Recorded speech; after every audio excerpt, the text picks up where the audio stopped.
Olá, tudo bem com vocês? Pois é, as drogas não funcionam da maneira que deveriam e fazem coisas que também não deveriam. Então, esta segunda parte, embora você possa assistir separadamente do vídeo anterior, que eu falei que era um webinar em 3 partes, ou pelo menos 3 aulas, não quer dizer que elas sejam obrigatoriamente necessárias de serem assistidas na sequência, porque elas são complementares, então você pode assisti-las da forma como achar melhor. Mas essa aula aqui é muito importante, ela embasa mais tudo que eu falei na aula anterior, ou seja, no webinário pré-gravado anterior. Então eu vou compartilhar com vocês aqui a tela. Espero que esteja funcionando bem, o som ok. E vamos aqui começar com o trabalho. Primeiro, falando da aula que vocês precisam assistir ou antes ou depois dessa, que é Big Pharma, um grande engano, parte 1. Então essa aqui seria exatamente a parte 2. E essas aulas todas fazem parte de um adicional ao curso O Resgate, a Nova Psiquiatria e a Recuperação do Equilíbrio, que é um curso mais amplo, obviamente, mas que visa a forma de você não precisar da psiquiatria e, se precisou, a forma de se recuperar de uma maneira alternativa que é a mais coerente possível para aqueles que então estão começando o processo de se desligar desse nível que vocês vão entender agora, ou então nunca entrar nisso. Então o resgate visa mais a solução, digamos assim, enquanto o que eu estou dando para vocês aqui nesses webinários é mais a informação sobre o que é que aconteceu conosco e por que essa invenção da psiquiatria, através de tantas aulas que eu venho mostrando para vocês, é uma coisa que você deve fazer o máximo para ficar muito longe dela, ok? Então no YouTube gratuitamente também vocês têm esses 25 minutos de um vídeo que fala a respeito. E tem 2 horas de aula, fora o webinário, que é de 1h23, que eu presumo que eu vou levar 1 hora aproximadamente. Então, o texto, muito bem colocado por esse rapaz que é um filósofo da Academy of Ideas, que você vai encontrar no YouTube. Então, o texto é dele, mas ele utilizou as mesmas ferramentas, os mesmos livros de citações que eu fiz durante o curso, então eu achei que era uma outra forma de falar a mesma coisa através das mesmas referências, que são sim muito boas. O que ele fez foi mostrar o problema, e como ele é um bom PhD em filosofia, ele foi capaz de pegar as citações. Então eu não utilizo exatamente citações, às vezes sim, às vezes não, mas eu utilizo mais texto amplo, mas as citações que ele fez foram tão cirúrgicas entre vários livros e psiquiatras, né, que estão sempre listados aqui, que eu dei nota 10 para um filósofo que não é da área da ciência, porque todo PhD é um filósofo, como é o meu caso. Eu sou da área das ciências e ele não é filosofia pura, mas ele mandou muito bem, diga-se de passagem, porque é uma pessoa que enxerga o mundo como ele é e tem uma boa ideia do que está acontecendo, principalmente sobre o ângulo humano, e talvez não tão amplamente sobre outros aspectos, mas sobre o ângulo do que acontece com a humanidade, sobre a filosofia que ele aplica. Ele é muito correto. Bom, então vamos lá. Em seu livro Toxic Psychiatry, Psicologia ou Psiquiatria Tóxica, o psiquiatra Peter Breggin emitiu o seguinte aviso: não pare abruptamente a maioria dos medicamentos psiquiátricos. Então, se a pessoa começou a tomá-los, vou desenvolver aqui o que acontece com elas depois. Então, esse processo de entrar tem que ser evitado ao máximo e o processo de sair tem que ser muito cuidadoso, porque a maioria das drogas psiquiátricas é muito mais perigosa de tomar do que as pessoas imaginam. Veja bem, um psiquiatra que está falando isso. mas também podem se tornar perigosas quando descontinuadas de forma muito abrupta. Então tem que ir desmamando lentamente com um profissional desperto dessa nova psiquiatria que eu venho mostrando do seu lado para que você possa sair disso, ou se você conhece alguém que esteja nisso, né? Então, a maioria tem qualidades viciantes e pode produzir sintomas de abstinência que são emocional e fisicamente angustiantes e às vezes com risco de vida. Vai mais longe do que isso, como eu vou mostrar. Então, desde 1986, o uso desses antidepressivos, só tomando um pouquinho a aula anterior, nos Estados Unidos, o CDC, que é o órgão lá ligado a essa área, relata entre 2017 e 2020, 13, um número bem cabalístico da turma do sistema, 13% dos adultos americanos estavam tomando um antidepressivo, assim como 10% dos europeus de meia idade.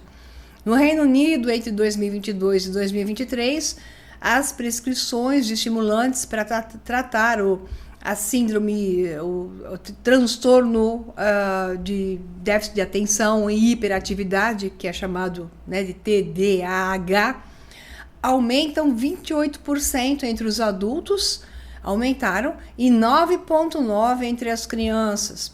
Então, o uso de medicamentos ansiolíticos, bem como antipsicóticos, também vem aumentando há várias décadas, sem abordar exatamente a origem do problema. Então, o que é que está gerando isso? Então, esse distúrbio neuroquímico, que é a grande falácia que é colocada adiante, é o problema que eu venho abordando desde o webinário anterior. Então, médicos, psiquiatras e empresas farmacêuticas dizem ao público que esses medicamentos psiquiátricos são seguros e eficazes. Tem um fiozinho de cabelo aqui, desculpa pessoal, caiu do meu cabelo, está me fazendo coceiras.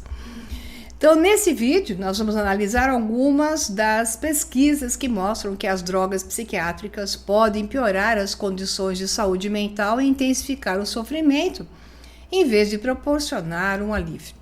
A depressão é o transtorno mental mais comum e os antidepressivos são as drogas psiquiátricas mais comumente usadas. Então, aqui nós vamos abordar como essa história se desenvolveu, explorando as evidências que mostram que os antidepressivos são prejudiciais à saúde mental e um dos principais objetivos do sistema é gerar tudo que vai andando aqui e mais para o final fica bem mais claro no final dessa aula. Então, a crença da sociedade na eficácia dos antidepressivos nasceu com a chegada do Prozac, que é o que eu estava falando na aula anterior, em 1988. Então, essa empresa, Eli Lilly, ao que parecia, havia inventado, faltou aqui a palavra certa, uma pílula mágica muito boa para como os americanos chamam de blues, que é a depressão, a tristeza. Então, esse inibidor seletivo de recaptação de serotonina fez com que as pessoas se sentissem melhor do que bem. Essa era a propaganda, mais bem do que melhor. Muito fantasticamente bem, a pílula mágica.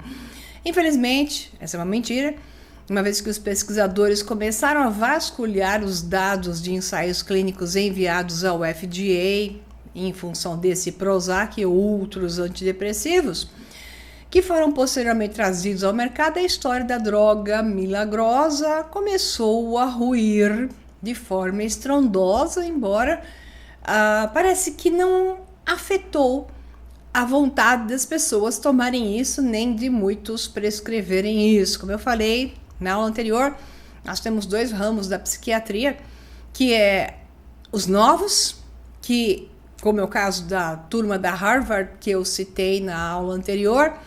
Então, a Harvard tem duas turmas, a antiga e a nova. Essa nova turma aqui não quer dizer que é feita de gente jovem, pelo contrário, né? São duas pessoas que mais ou menos estão na minha idade, que são dois dos líderes do assunto, mas tem muito psiquiatra que realmente despertou para o assunto, trabalhando de uma maneira totalmente diferente. E só utilizando essas substâncias, não antidepressivos, mas alguns calmantes, vamos assim falar de forma mais popular, na hora em que é pontual, onde a pessoa tem uma crise justificável, Então, por exemplo, perdeu uma pessoa da família num drama absoluto e a pessoa perde completamente a coerência e entra num surto, né? Nesse momento, obviamente, ninguém é louco de dizer que não tenha uma utilidade. A questão é a que eu estou desenvolvendo entre essas duas aulas. Uma coisa é a pontual por uma necessidade de até da pessoa, né, entrar num surto tão perigoso que ela pode ter um dano maior ou causar um problema para os outros, mas é pontual e não um tratamento, porque isso nós já vimos na aula anterior e agora te leva para o lugar mais errado possível. Então, Irving Kirsch, professor da Harvard Medical School, é um dos pesquisadores responsáveis por desmantelar a história dos antidepressivos vendidos ao público. Então, eu falei 2 nomes na aula anterior, que são fantásticos, e aqui temos mais um. Aqui está ele, onde ele fala do efeito placebo. Faz tempo que ele vem, talvez tenha sido até um dos pioneiros, né? E o que ele nos diz a respeito da eficácia dos antidepressivos. O estilo dele é muito interessante e realmente ele leva para um lugar que também é discutível, que é a questão de utilizar até, em vez de drogas, a hipnose. Quer dizer, a gente sai de um canto e vai parar no outro. Entretanto, no meio disso, tire a droga e observe a questão da hipnose como um ponto simplesmente de informação para entender que quando a pessoa remaneja a mente dela, que ela deve fazer por si só, e não porque alguém está te hipnotizando, porque obviamente é melhor você ter um comando desses do que tomar uma pílula. Entretanto, o caminho da salvação, a pessoa que se resgata, deve alterar a sua mente sozinha. Obviamente, ela não vai fazer isso se ela tiver em um surto profundo. Mas se ela tiver em um nível que ela pode tomar consciência de si mesma e entender que ela pode reprogramar a sua mente, então aí entram variantes como por causa da programação neurolinguística, que também tem os seus extremos, mas a pessoa que entende que ela pode alterar a sua mente para atingir resultados e para se tornar um ser melhor, ela adquire um poder pessoal grande. Então, digamos que a psiquiatria com suas drogas tira completamente o poder pessoal. A hipnose indo para o lado do extremo, alguém resolver o seu problema porque está te hipnotizando, também tira o teu poder pessoal. E o caminho é você aprender a transformar a mente por estados conscientes e comandos. Óbvio, a pessoa só vai fazer isso quando ela está no momento mais equilibrado. Temos todas essas variantes difíceis de atuar, mas eu digo que faça isso antes de que você ou alguém que você conheça possa ir em direção a acharem que então o caminho é começar a tomar essas drogas que vai levá-la ladeira abaixo. Bom, em meados da década de 1990, Kirsch foi abordado por um estudante de pós-graduação, Guy Saperstein, qualquer coisa assim, que queria saber até que ponto os antidepressivos realmente funcionavam por causa dos seus efeitos placebo. O efeito placebo ocorre quando o indivíduo toma um medicamento ou passa por um tratamento que carece de propriedades curativas, mas como o paciente acredita que o contrário pode existir, ou seja, uma salvação através da substância, não sabe que é um placebo, o poder da crença ajuda a efetuar a cura, e isso está em todas as áreas, não só psiquiatria, isso transforma a nossa vida como um todo. Então a fé é bom. Bom, digamos que a fé tem poder quando a pessoa se coloca desta maneira, mas ela nunca será racional. O mais racional é que a pessoa compreenda o poder que ela tem se ela remanejar a sua mente, reprogramar a mente, recondicionar a sua resposta a uma repetição de padrão, que muitas vezes é puramente emocional, e a pessoa ela determina monstros maiores do que existem. Então, as pessoas criam problemas ou a existência deles intensificam os problemas. É esse remanejamento que pode salvá-la por completo e levá-la até ao local melhor. Ao facear um problema, ao facear um desafio ou um drama, a pessoa que é capaz de reprogramar-se frente ao problema, em vez de se colocar em posição de derrota, ou então de pura reclamação e dor, ver a dor maior do que ela pode ser, ou no momento de experiência de dor, ela pode lidar com a dor de uma maneira mais coerente, menos egóica, e tudo isso não é, eu sei que é fácil falar, mas quando a pessoa se desenvolve nesse caminho, ela tende a atingir níveis que são curativos como si só, e ao mesmo tempo a livra dessas situações de cair na mão de profissionais que estão programados, sim, eles estão programados, foram treinados para isso, para te prescrever coisas que não são a melhor opção. Então diz lá, as empresas farmacêuticas são obrigadas a testar seus medicamentos contra um placebo, né? Como uma pílula de açúcar, a fim de provar que os ingredientes dos medicamentos têm benefícios positivos e que as melhorias sintomáticas não são apenas o resultado das crenças do paciente. Então, Kirsch e Saperstein analisaram, qualquer coisa assim, o nome dele, estranho, analisaram os dados de muitos estudos com antidepressivos. E para sua surpresa, foi o que eu citei na aula anterior, mas eu não dei a referência.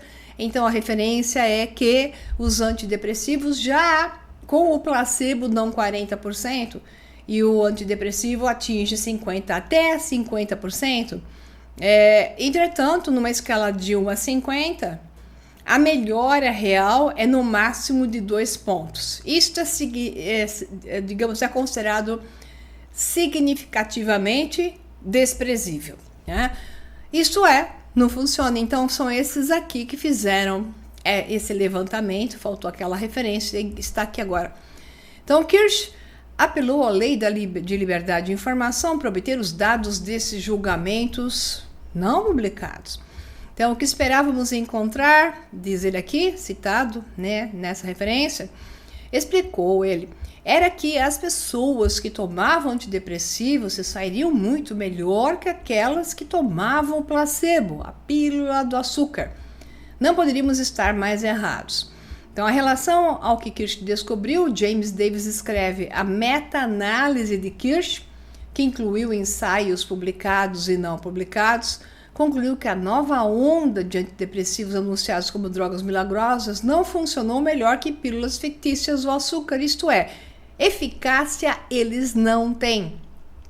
Uma melhora possível de 10 a 15% das pessoas tem uma melhora, mas é porque, na média, as pessoas desejam melhorar e às vezes os quadros não duram para sempre e as próprias pessoas, por várias coisas e mecanismos, também alcançam uma remissão do problema.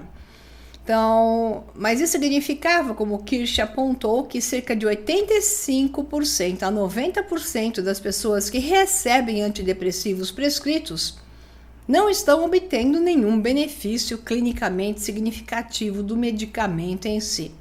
E agora eu vou começar a mostrar o que acontece é o contrário, na sequência do tempo, e o dano aos neurônios, ao cérebro e toda a inflamação cerebral que nós temos hoje, dano de circulação e por aí vai, né? Então, o alívio inicial oferecido pelos antidepressivos, no entanto, não resolve os problemas subjacentes que dão origem a sintomas depressivos. Além disso, os efeitos entorpecentes iniciais são temporários e com o tempo desaparecem, dão espaço a uma série de efeitos colaterais negativos. Aí, Robert Whittaker, que eu já usei o livro dele, Anatomia de uma Epidemia, na aula anterior, nós podemos começar com os problemas físicos. Antidepressivos podem causar insônia, disfunção sexual, dores de cabeça, problemas gastrointestinais, tontura, tremores, nervosismo, câimbras musculares, fraqueza muscular, convulsões e uma agitação interna grave conhecida como acatisia, que está associada a um risco aumentado de violência e suicídio, que é o que até eu conheci isso pelo relato de um colega na área médica, que ele entrou nisso sem saber que o seu psiquiatra, então colega, e ele ia piorando de quadro e o tal do colega aumentava a dose, que é o que está citado aqui. Então, coincidentemente, o que aconteceu com ele, que ele tentou se matar, inclusive, a pessoa tão boa, chegou ao nível de entrar na taxa de suicídio e só foi livrado disso porque a família entrou em ação e o salvou. E aí ele se livrou dessas coisas horrorosas.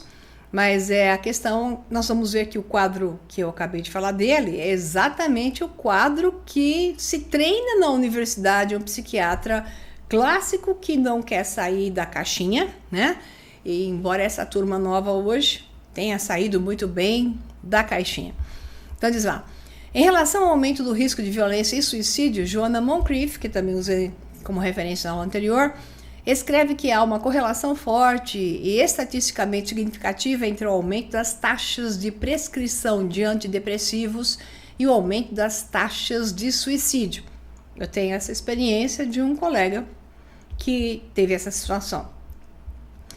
Na década de 1990, houve inúmeros registros de casos de indivíduos em tratamento com Prozac que se mataram ou cometeram crimes horríveis. E 2 ações judiciais, em particular, chamaram a atenção do público. Você vê aqui tudo o que acontece. Nós temos dados mais que suficiente para tudo o que acontece com a humanidade. Desde a introdução dos pesticidas e herbicidas na agricultura, e a modificação genética, até aquilo que pica o braço, né? E que injeta coisas. Temos dados mais do que retumbantes, mostrando indiscutíveis o efeito, mas nada acontece por quê? Porque a humanidade continua buscando a solução fácil, se entrega à solução fácil e não quer saber, a grande maioria não quer saber disso aqui que eu estou falando, além do que eu já falei daquelas outras coisas, né? Diz lá, foi arquivado por Rhoda Halla, que processou os criadores do Prozac, Eli Lilly, porque ela alegou que os efeitos colaterais do Prozac a levar a cortar os pulsos e outras partes do seu corpo centenas de vezes. Outro processo famoso estava relacionado a um assassinato em massa cometido por Joseph Westbecker, que atirou em uma fábrica de impressão, matando 8 pessoas dos seus colegas de trabalho e ferindo 12, 5 semanas depois de iniciar uma receita de Prozac. Eli Lilly pagou secretamente às vítimas desse crime $20 milhões para garantir um veredicto que absolvesse a empresa farmacêutica de responsabilidade. Se você buscar esse fato, ele existe mesmo, né? Então, aqui está publicado em 2019, o fabricante de Prozac pagou milhões em acordo secreto em processo judicial por tiroteio em massa. Você acha que isso é diferente do que está acontecendo agora? Essas pessoas são predisponíveis, elas são facilmente induzíveis a fazer certas coisas. E quem lida com elas e as conduz para fazer isso são os agentes do sistema que têm interesses que, além do que pode acontecer de forma natural, serem induzidas facilmente a fazerem essas coisas. Então, diz lá, mesmo que alguém seja poupado da severa agitação interna, leva a impulsos suicidas e violentos. Então, o uso prolongado de antidepressivos piora uma depressão pré-existente, criando o que Robert Whittaker chamou de cronificação da doença.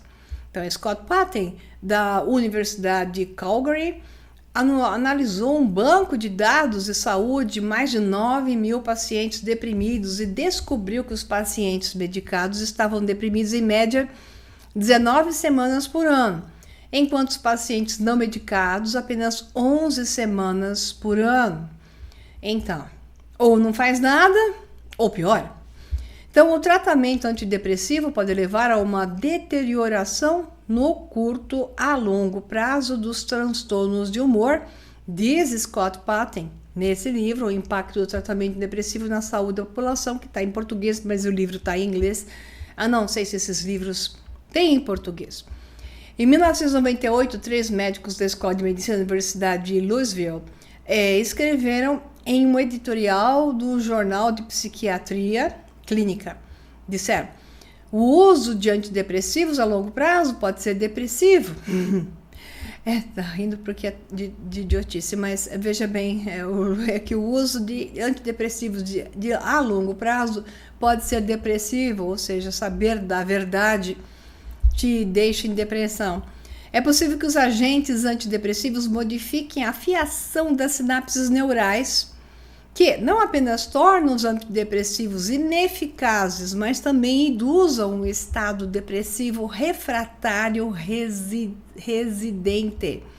Isso aqui é nesse link, nessa referência. Ou seja, tomar essas coisas transforma a pessoa em doente, com psicoses variadas, como eu vou continuar mostrando aqui, e a coloca a ladeira abaixo. O objetivo é esse. Então, eles sabem muito bem o que eles estão fazendo. Não os médicos em si, mas quem cria isso. Em um editorial de 1994, nessa revista Psychotherapy and Psychosomatics, o psiquiatra italiano Giovanni Fava ecoou esta ideia. Os medicamentos antidepressivos na depressão podem ser benéficos a curto prazo. Ou seja, a pessoa se convence de que está melhorando.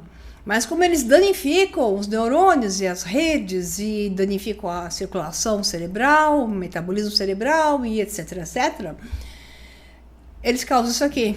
Mas pioram a progressão da doença a longo prazo, aumentando a vulnerabilidade bioquímica à depressão. O uso de drogas antidepressivas pode impulsionar a doença para um curso mais maligno e sem resposta ao tratamento, diz aqui ele. Então, uma possível explicação para o motivo pelo qual os antidepressivos pioram a depressão é que eles danificam os neurônios no cérebro, né? Então, nós temos hoje imagens que eu não estou colocando aqui, coloquei nesses cursos, né? Mostrando todos para a área da saúde e principalmente focando no cérebro. Eu usei muita imagem dentro do cérebro mostrando a situação. Em um estudo, os ratos receberam altas doses de antidepressivos e após 4 dias seus neurônios ficaram inflamados e tortos.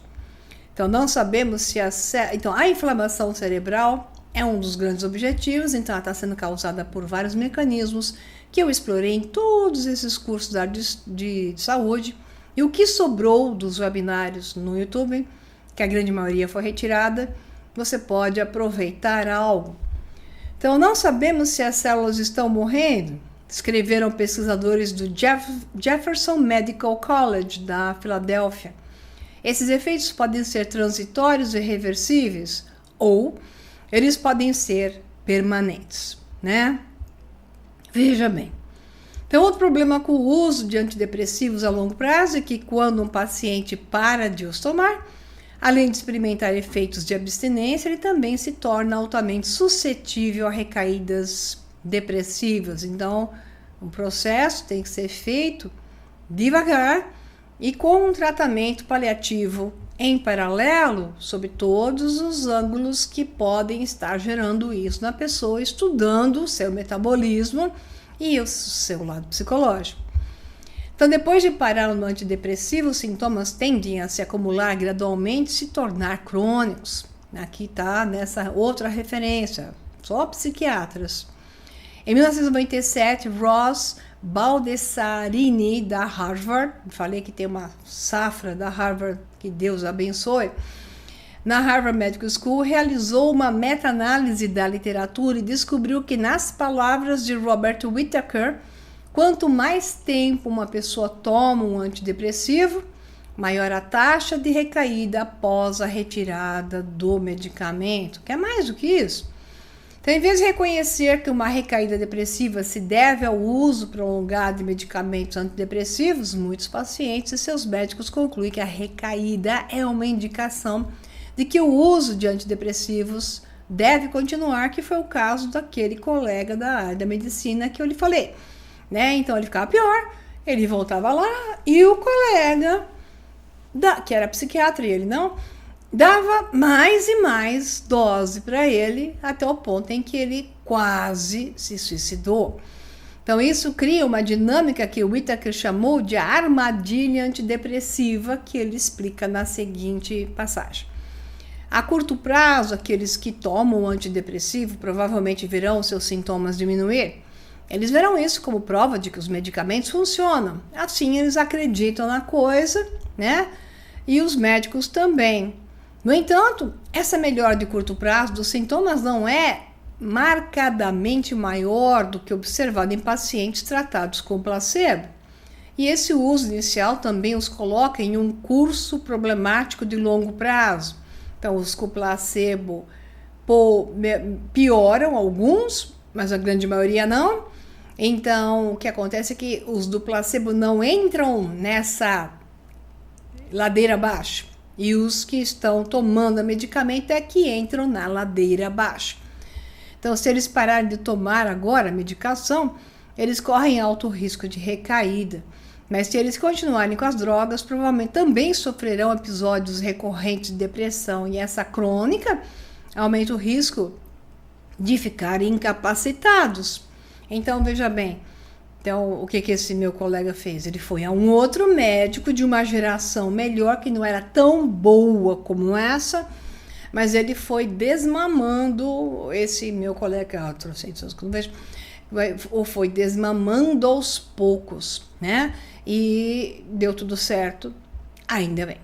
Então, esse padrão de alívio de curto prazo, que evolui para efeitos colaterais negativos e doenças crônicas, também é visto com benzodiazepínicos, que são frequentemente prescritos para transtorno de ansiedade. Então, a pessoa tem uma crise, como eu falei, pontualmente, tomar para um momento de pico, vá lá, embora não seja o ideal. Mas se ela não conseguir sair disso e começar a tomar cronicamente, igual o caso das vovozinhas que não conseguem dormir e passam a depender da pílula da tarja preta para dormir, vai dar demência, né? Infelizmente vai dar bipolaridade, demência e por aí vai. Então, os benzodiazepínicos agem rapidamente, anestesiam uma pessoa para o sofrimento emocional. Então, não é um tratamento, é algo que tira a capacidade da pessoa de reação. Embora essa seja uma reação não boa, ela não tem como agora tentar reverter isso tomando conta de si mesma, né? Então, ela vai se descapacitar.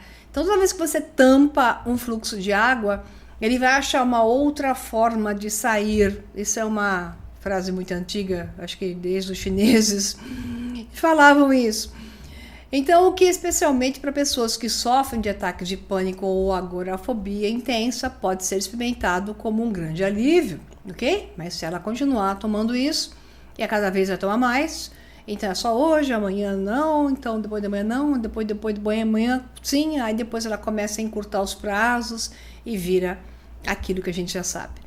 Mas quando os benzodiazepínicos são usados a longo prazo, os benefícios de curto prazo dão lugar a efeitos colaterais negativos, como insônia, convulsões, aí vai tomar outro.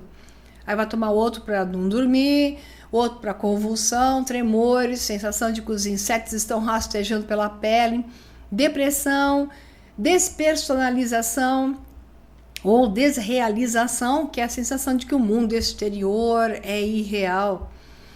Então, pesquisadores no Canadá descobriram que o uso prolongado de benzodiazepínicos resultou em um aumento de 4 vezes nos sintomas de ansiedade depressivos, ou seja, segura um surto agora e depois vai vir o outro pior. Mas qual é a saída? Tá no curso que eu dei de entrada para vocês. É uma maneira, que não é só um curso que resolve isso, mas é o conhecimento que dá capacitação para que a pessoa domine a si mesma, e isso é o que faz com que você reverta esses padrões. Então, deficiências cognitivas, como perda de memória e funcionamento psicomotor perturbado, também são a norma em usuários de longo prazo. Então, em 2004, cientistas australianos revisaram a literatura relevante e concluíram que os usuários de benzodiazepínicos a longo prazo foram consistentemente mais prejudicados do que os controles, ou seja, placebo, em todas as categorias cognitivas, quanto maior a ingestão, dose e período de uso, né, desses benzodiazepínicos, maior o risco de comprometimento. Então, aqui está esse Barker, efeitos cognitivos do uso de benzodiazepínicos a longo prazo. Então, David Knott, médico da Universidade do Tennessee, atribuiu esses comprometimentos cognitivos a um dano cerebral induzido pelos benzodiazepínicos. Ele diz: estou muito convencido de que Valium, Librium e outras drogas dessa classe causam danos ao cérebro. Eu vi danos no córtex cerebral que acredito ser devido ao uso dessas drogas e estou começando a perguntar se o dano é permanente. O objetivo é que seja. Falei para vocês, transhumanismo, redução populacional, gente louca, é o que o sistema hoje deseja. E quanto mais as pessoas se lançam à salvação da pílula, mais elas caem nas armadilhas. Então, quando os usuários de longo prazo param de tomar essas coisas, como os benzodiazepínicos, eles experimentam o que é chamado de ansiedade de rebote, que é o aumento na ansiedade acima dos níveis da linha de base. Então, uma usuária de longo prazo que de repente parou de tomar esses benzodiazepínicos descreveu sua experiência de abstinência como uma morte viva. Eu pensei que tinha enlouquecido, mas ela persistiu e aos poucos ela conseguiu reverter, que essas partes eu tirei daqui. Então, felizmente, para a maioria dos pacientes, a ansiedade, rebote, os efeitos de abstinência são temporários. E depois de um período, as pessoas que param de usar, se seguraram e não fizeram nada de pior, nas palavras de Carl Rickels, ele fala, tornaram-se mais alertas, mais relaxados e menos ansiosos, e essa mudança é acompanhada por melhores funções psicomotoras, ou seja, elas conseguem se recuperar e olhar para trás, que é o caso, e dizer: eu não quero mais saber disso. E é esse estado consciente que as torna melhor. Então, uma história semelhante pode ser contada para estimulantes prescritos para as crianças hoje que são alvo da coisa. Então, o celular, a alimentação péssima que gera inflamação, dano ao microbioma intestinal, e a história do zip no celular, falta de estudar, ler livros, foco, desenvolvimento de uma vida externa. Bom, o mundo hoje faz com que as crianças já nasçam tomando um monte de picadas, e tudo isso faz com que, junto à alimentação e etc., leva para um processo de inflamação cerebral, e o celular, a síndrome do dano que isso dá de dopamina e a ansiedade que gera, e a frustração com aquela turma fazendo bullying o tempo todo, isso gera um estado predisponível para transtornos, como é o caso de déficit de atenção, e inclusive quando tem inflamação, hiperatividade. Então, aí entram substâncias como metilfenidato, que é o nome genérico para Ritalina, ou anfetaminas como Adderall, ambos amplamente prescritos para as crianças, pobres crianças. E quem tentou falar sobre isso e impedir esse caminho nos anos 50 foi extremamente metralhado entre os anos 50, 60 e 70.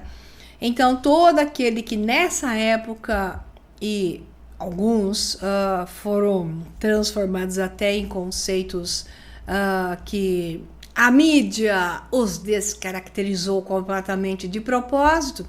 Um deles está no meu curso chamado Mente Próspera, o encontro de si mesmo, onde eu conto toda essa narrativa e mostro como qualquer um que se meta contra isso, principalmente no momento em que a coisa estava decolando, que é essa época, anos 50, 40, 50, 60 e 70, decolando com toda a sua força, e 80 entrou então nesses antidepressivos, como é o caso do Prozac, entrou contra isso, foi metralhado, Então diz aqui, conforme explicado pelo psicólogo da Universidade de Minnesota, Alan Shroff, quando uma criança começa a tomar um estimulante, sua capacidade de se concentrar em tarefas repetitivas e rotineiras pode melhorar.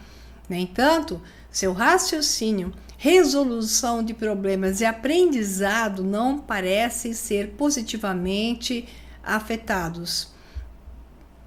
Então, ou seja, eles não são positivamente afetados, isso significa que ela pode achar que melhorou, os pais viram a criança ficar menos agitada, entretanto, não melhorou o seu raciocínio e se vende como se melhorasse.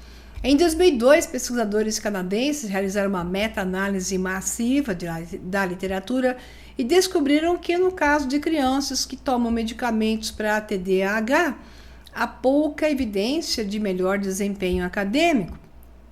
Não é assim que se vende, não é isso que se fala. Além disso, essa capacidade aprimorada de se concentrar em tarefas menores e repetitivas que não melhora o desempenho acadêmico vem ao custo de uma apatia geral que ultrapassa a mente da criança. Pobres crianças, só fica cada vez pior a situação.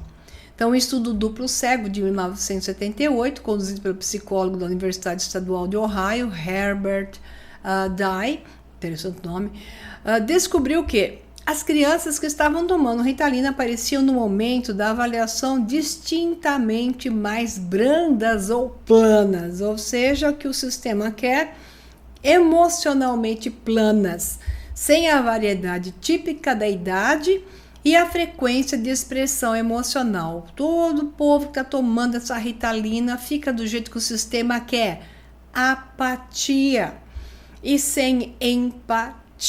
Nós vemos hoje uma síndrome desse estado populacional, onde as pessoas não reagem. Claro que não é só por causa disso, mas se você for pesquisar quem está tomando essa Ritalina ou já tomou durante um período, vai cair de costas, como eu já caí, no meio de pessoas que fazem uso dessa coisa. Daí não espere que alguém te socorra se você for assaltado na rua ou se torcer o pé e quebrar. Você vai ver que estão te gravando, mas não estão te socorrendo porque a apatia é grande e a empatia desapareceu. Então, eles responderam menos, ou seja, essas pessoas tomando a Ritalina responderam menos, exibiam pouca ou nenhuma iniciativa, que eu estava falando, ou espontaneidade, e ofereciam pouca indicação de interesse ou aversão. Ou seja, nada de nada. Mostraram praticamente nenhuma curiosidade, surpresa ou prazer e pareciam desprovidos de humor. Comentários jocosos, situações humorísticas passaram despercebidos. Em suma, enquanto estavam em tratamento ativo com drogas, as crianças eram relativamente mais, mas inequivocamente sem afeto, sem humor e apáticos. É tudo que a escola hoje quer, porque a escola quer isso das crianças. Senta e fica quieta assim, né? Se for diferente disso, a escola... Isso aconteceu com meu filho. Queriam que ele sentasse na cadeira e ficasse assim.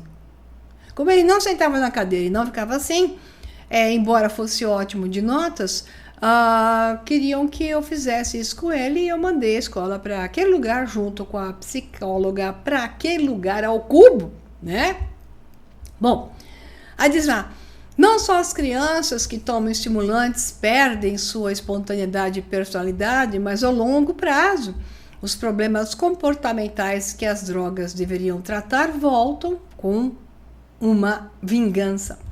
Então, Peter Jensen explica que o uso de medicamentos para o TDAH foi um marcador significativo não de resultado benéfico, mas de deterioração. Pobres crianças.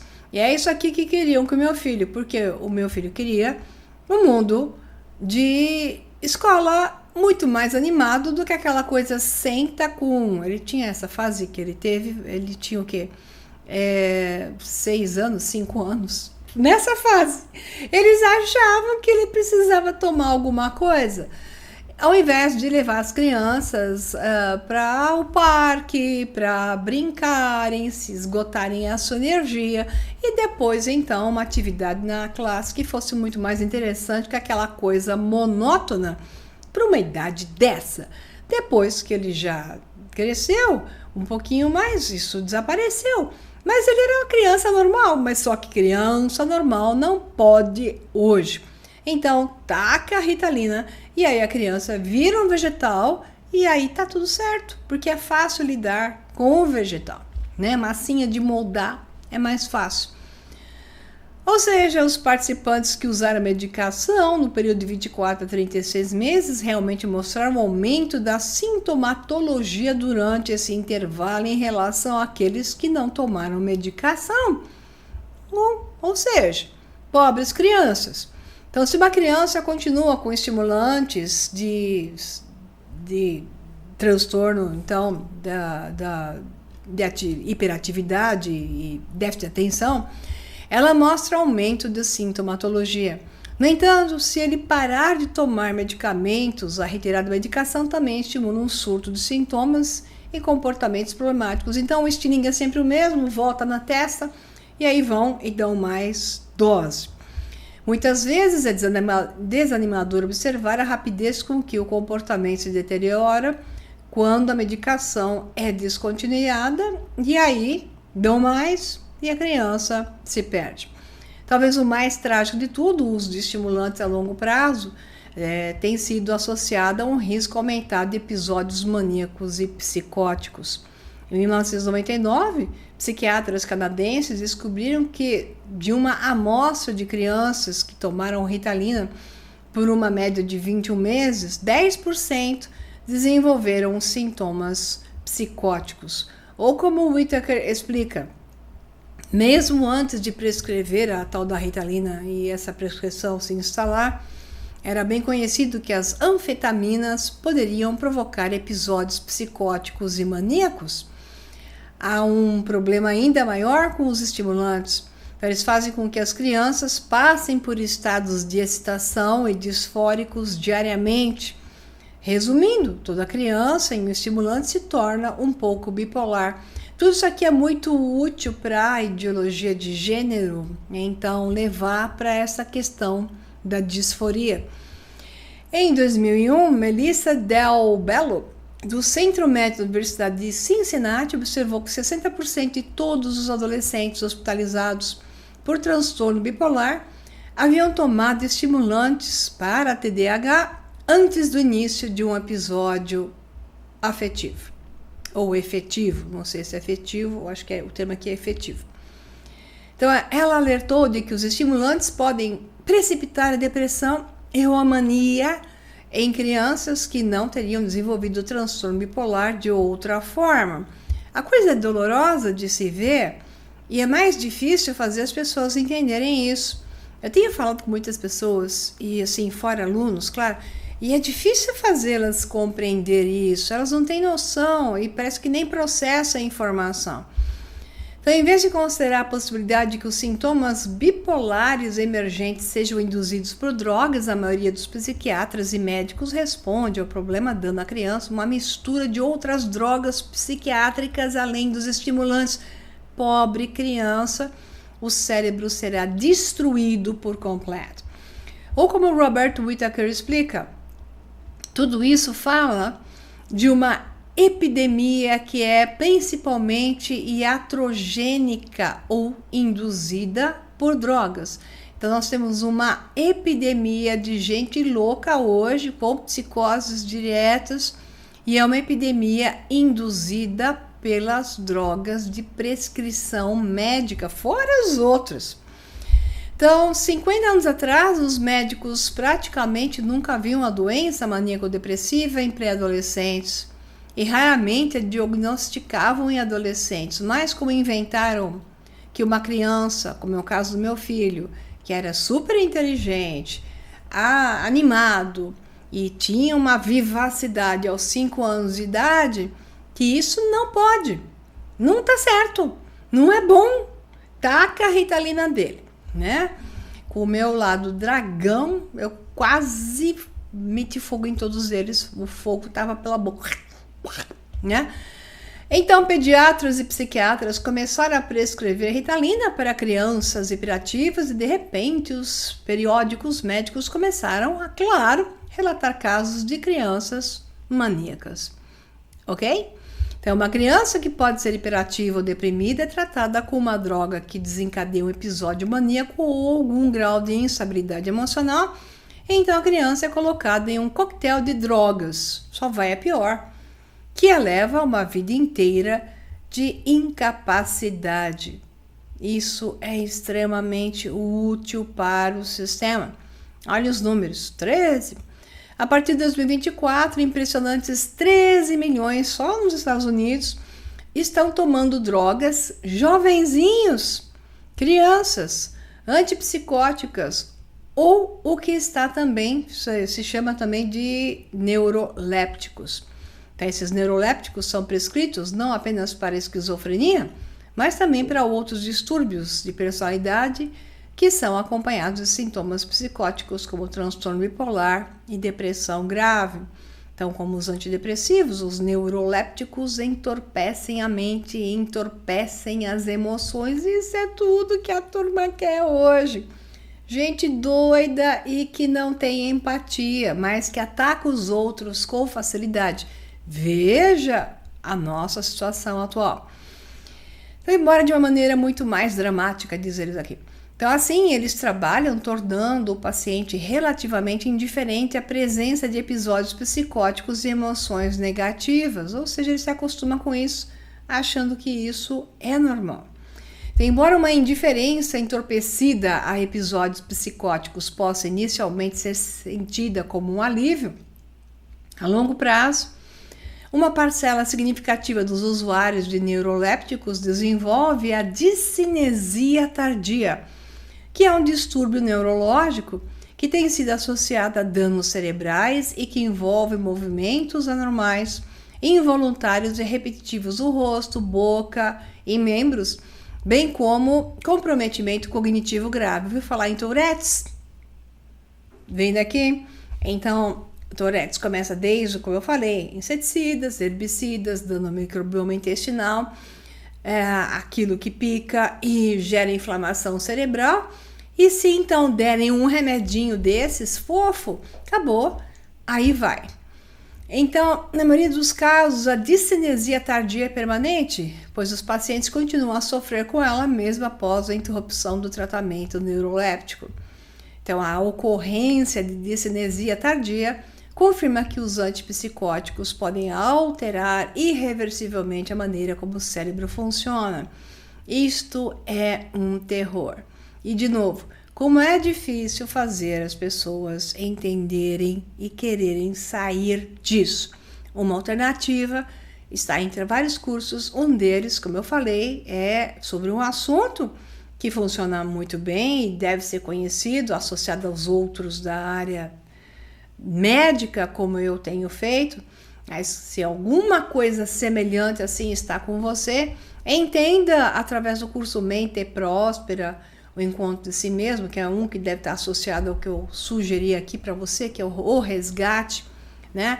Para você entender como então se suprimiu a informação que pode ajudar e que hoje ela está em vários níveis. Então eu falei, você não resolve o problema hoje se você não atacar por todos os lados, porque somos atacados por todos os lados. Então não há uma solução unilateral, é uma solução que vem de um trabalho super ampliado de todas as áreas, senão realmente é difícil resolver, ou, muito melhor, prevenir. Em 1980, 150 milhões de pessoas em todo o mundo estavam tomando esses neurolépticos, e de acordo com o psicólogo britânico David Hill, naquela época, 38,5 milhões de pessoas sofriam de discinesia tardia. Então, em relação a esse distúrbio neurológico induzido por drogas, Peter Breggin escreveu em Drogas Psiquiátricas, Perigos para o Cérebro, que a psiquiatria desencadeou uma epidemia de doenças neurológicas no mundo.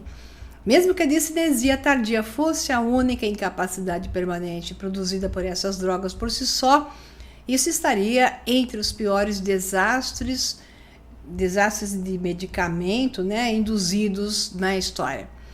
Então, quando os pacientes param de tomar neurolépticos, os efeitos de abstinência tornam os pacientes altamente vulneráveis a episódios psicóticos. No entanto, Tragicamente, o paciente sofre episódios psicóticos enquanto toma esses neurolépticos, ao tentar se retirar, de novo a bola rola, indo para a mesma direção de intensificação. Então esse psiquiatra Peter Breggin fala: muitas pessoas começam a ter alucinações e parecem enlouquecer devido aos efeitos de alteração mental. Então a coisa vai indo, então isso tudo depende da indução que a droga está causando, e ao tirá-la, o dano foi feito. Então, coitado do cérebro, não sabe para que lado vai. Então, mesmo com relação a uma doença mental grave como a esquizofrenia, Maurice Rapaport, da Universidade da Califórnia, em São Francisco, escreve: nossas descobertas sugerem que a medicação antipsicótica não é tratamento de escolha.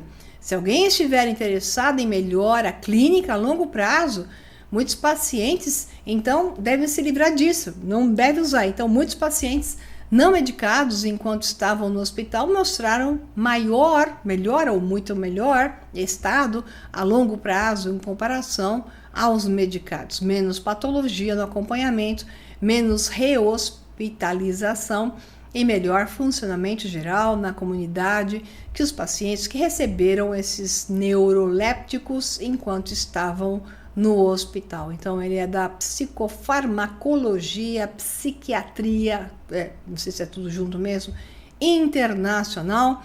Ele sabe o que está falando. Então, na década de 1990, a psiquiatra Giovanna Fava soou o alarme sobre o que... acho que é ele, o psiquiatra.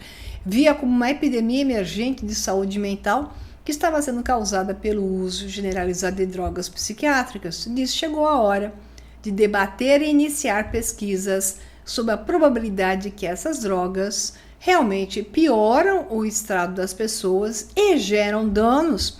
Então, a progressão da doença que elas deveriam tratar é intensificada e não melhorada.